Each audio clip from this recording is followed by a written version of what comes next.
नाज़रीन, प्रोग्राम निज़ाम पाकिस्तान के साथ मैं हूँ आपका मेज़बान शराब खान। हमेशा से ऐसी ही स्टोरी आपकी नज़र करता हूँ जिसमें मैं बताता हूँ कि औरत के साथ जुल्म करने वाले जालिम लोग कैसे हवा की बेटी को इस्तेमाल किया जाता है, किस तरीके से घर से भगाया जाता है। ऐसी एक दास्तान जो मेरे उन्होंने मुझे देखने तब में बताया आई। नहीं कि वो शादीशुदा थे। उन्होंने मेरी उनसे बातचीत होती रही है, उन्होंने मुझे 2 फ़ोन भी दिए जब हम कराची चले गए।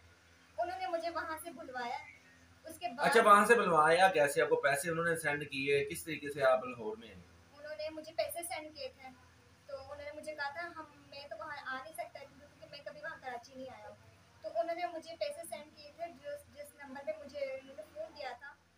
तो इसने मुझे फ़ोन किया कि मैं इनको पहले भी पूछती कि आप नज़दीक हो। कराची से भगाया गया और लाहौर में लेके आया। लाहौर में आकर उसने शादी की। शादी करने के बाद अपने वालिदैन की डर से इस बच्ची को अपने किसी करीबी रिश्तेदार के घर छोड़ के वो अपने घर चला गया। उस बच्ची को जब एक घर में छोड़ा गया तो उस आदमी ने, जिसको एक दरिंदा इंसान हम कहते हैं, जैसे वज़ीर आला पंजाब का कहना है, मोहतरमा मरियम नवाज साहिबा कहते हैं कि औरत के साथ ज्यादती करने वाला मेरी डेडलाइन है और उसके खिलाफ सख्त से सख्त कानूनी कार्रवाई। यही आईजी पंजाब उस्मान साहब के भी यही शादी नादानी में कर ली, घर से भाग कर उसके साथ ज्यादती हुई। करने वाले कौन थे, कौन सा इलाका था और कौन ले गए थे, ये तमाम हकीकत इसी की जुबानी जानते हैं जी। सलाम अलैकुम।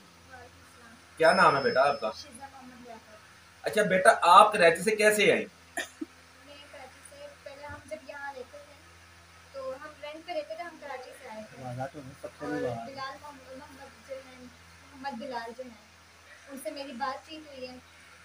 तो उन्होंने मुझे तब बताया नहीं कि वो शादीशुदा थे।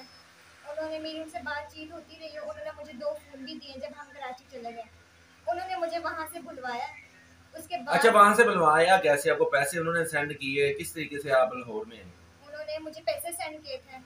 तो उन्होंने मुझे कहा था हम मैं तो वहाँ आ नहीं सकता क्योंकि मैं कभी वहाँ कराची नहीं आया हूँ। तो उन्होंने मुझे पैसे सेंड किए थे जिस जिस नंबर पे मुझे उन्होंने फ़ोन दिया था, उसी नंबर पे उन्होंने मुझे पैसे भी सेंड किए थे। मैंने वहाँ से रिक्शा पकड़ा था और मैंने पैसे निकलवा के मैं लाहौर के स्टेशन पे जब आई हूँ तो वो मुझे जब लेने आए तो उन्होंने मुझसे निकाह किया था मेरी अम्मी की डर से कि मेरी अम्मी ने कह रही थी जब तक मैं नहीं आती मेरी बेटी से निकाह मत करना। तो उन्होंने मुझसे पहले निकाह कर लिया था, मेरी अम्मी के आने से पहले कर लिया। अच्छा बेटा, अब जब आपको वो लाहौर से निकाह हो गया उसके बाद कहाँ लेके गया था ये? जब मेरा निकाह हुआ है उससे तो 1 महीना, कम से कम 1 महीना भी उसने मुझे अपने पास नहीं रखा सही से। उसके बाद मुझे अपने खालू की तरफ छोड़ दिया जिसका नाम मोहम्मद शब्बीर है। वो वो जिया कहाँ बग्गा पे रहता है? वो जिया बग्गा वाली साइड पे रहता है। अच्छा, तो वहां पे आप जब छोड़ के गई तो आप जो हस्बैंड, वहां पे क्या ज्यादती आपके साथ हुई? जब उन्होंने मुझे अपने घर पे छोड़ा है तो कुछ दिन तो वो मेरे साथ ठीक रहे। तो मुझे उनकी ना मतलब उनका देखना इनका तो बहुत अजीब लगता था कि मैं अपने हस्बैंड उस को घर बाहर में नहीं फैमिली देखती भी थी। मौजूद थी कि वो अलग अलग ही एक इंसान था जो चरा था, जैसे कहते हैं जो खालू जैसा बताया गया है, जो हमें यहाँ पे उसकी कोई फैमिली भी थी कि वो अकेला ही रहता था उस घर नहीं, में? उनकी फैमिली भी थी, साथ ही थी। अच्छा, फैमिली साथ थी। हाँ तो जी। आपने उसे, जब उसने आपके साथ ज्यादती की तो आपने शोर डाला, उनके घर वालों को नहीं बताया, अपने हस्बैंड को नहीं बताया? मैंने अपने हस्बैंड को भी बताया तो उन्होंने मुझे डरा दिया, धमका दिया। मुझे कहते हैं हमारे यहाँ खानदान में बहुत इज्जत है, तो मैं खुद हैंडल कर लूँगा, तुमने किसी से कुछ भी नहीं करना क्योंकि हमारे यहाँ बहुत इज्जत है। तुमने किसी को कुछ बताया मैं तुम्हें जान से मार दूँगा। उन्होंने मुझे ये बात बताई। मैंने उनको बताया भी था बहुत दफ़ा कि मतलब इस तरह करता मुझे अच्छा नहीं लगता तो मुझे यहाँ से ले जाओ। उन्होंने कहा मैं मजबूर हूँ, मैं अपने घर भी लेके जा नहीं सकता। मैंने बहुत बार उन्हें कहा था मुझे यहाँ से ले जाओ। कैसे निकली बेटा वहां से आप?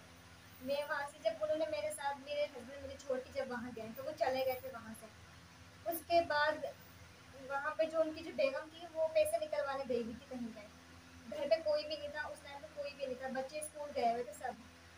तो वो काम पे गए हुए थे। 8 बजे वो जब आए, मैं सारा काम घर का करके मैं सो गई थी। वो जब आए हैं वहाँ से तो मैं सोई हुई तो उन्होंने डायरी मेरे साथ कर ली। जब उनकी बेगम आई मैंने उनकी बेगम को भी बताया था, मैंने सबको मैंने बताया लेकिन उन्होंने मुझे चुप करवा दिया। 10 दिन तक उन्होंने मुझे कमरे में बंद रखा है उन्होंने। वहां से कैसे आप वहां से जान छुड़वा के कैसे निकली जान? अगर आप फतेहगढ़ के इलाके में आई हैं, वहां से कैसे आपको मौका मिला, मौका पा के निकली वहां से? जी, जिस दिन उनके घर पे कोई भी नहीं था उस दिन मैंने देखा आंटी भी काम में मसरूफ है और घर पे खालू भी नहीं थे उनके, मेरे हस्बैंड के, और बच्चे वगैरह सब मदरसे ट्यूशन गए हुए थे। तो मैं वहाँ से निकल गई थी। वहां से भागे कहाँ पे आई आप? मैं अपनी कज़न की तरफ आई हूँ फतेहगढ़ वाली साइड पे। आई तो उसकी कजन ने बताया कि आपकी बेटी किस हाल में मेरे घर पहुंची है। इस पे क्या क़यामत गुजरी, इसी की ज़ुबानी जाने। अस्सलाम वालेकुम। तो हमारा रास्ता नहीं इससे होता रहा ना, 2-2 3-3 महीने इससे रास्ता ही नहीं होता। जब इससे रास्ता होता ही कहीं इससे कोई बात पूछते ही तो हमें बताती नहीं। जब भी यहीं पूछना कि आप कहाँ हो, कभी दोस्त के घर, कभी खालू के घर। एक जब मेरी बेटी का ये रास्ता हुआ है मेरी कज़न से, मेरी ये भाई की बेटी से, तो इसने मुझे फ़ोन किया कि मैं इनको पहले भी पूछती कि आप नज़दीक हो, आप ये इसके पास जाओ, रास्ता ऐसे रखो, मेरा रास्ता नहीं होता ना, वो रास्ता करवाता है, नंबर उसका भी बांध दे, इसके खालू के भी बांध दे, तो हमारा रास्ता नहीं होता। आप एक इसकी मालूमात लें, आप इसका पता करें कि कहाँ है कहाँ नहीं है। तो ये कुछ दिनों बाद हमें ये पता चला है कि इससे रास्ता हुआ इसका, हमारा मेरी पुत्री से, इसने बोला कि सीधा हमारे पास से इस तरह एक वाक़ई आई है, उसके खालू ने इस तरह ज़्यादती की है, ये बांधी। फिर इसने पूछा, इससे हमारी भी बात हुई है कि हाँ तू रास्ता नहीं करती हमारे से, जब रास्ता नहीं होता। इसने बोला कि मुझे बंद कर देते ही, मेरे पास कोई मोबाइल नहीं, ना मुझे मोबाइल ये देते ही मुझे इस तरह जो ना बंद करके अब क्या रखते। चाहती हैं वज़ीर आला पंजाब? मैं बस ये चाहती हूँ मेरे बेटियों का साथ है। मैं गरीब हूँ, मैं इतनी दूर से आई हूँ, मुझे पता मैं कैसे आई हूँ। बल्कि इसका भी बीमार है, मैं खुद बीमार रहती हूँ। मैं वज़ीर आला मरियम नवाज से मेरी ये अपील है कि बस मुझे इंसाफ मिलना चाहिए, मुझे इंसाफ मिले, मेरी बेटी को इंसाफ मिले। जो इन्होंने दरिंदगी की है, जो इन्होंने जो मेरी बेटी के साथ किया ना, मुझे बस इंसाफ चाहिए, मुझे और कुछ नहीं चाहिए। मैं इतनी दूर से आई हूँ, मैं जिस तरह आई हूँ, जिस साल में आई हूँ वो मुझे पता है। मैं बस ये चाहती हूँ कि मुझे इंसाफ मिले, इनको सजा मिलनी चाहिए। मेरी नमाज के आगे मेरे एक और दो हाथ हैं कि मुझे बस इंसाफ मिले। ये थी मजबूर वालदा जो इंसाफ के हसूल के लिए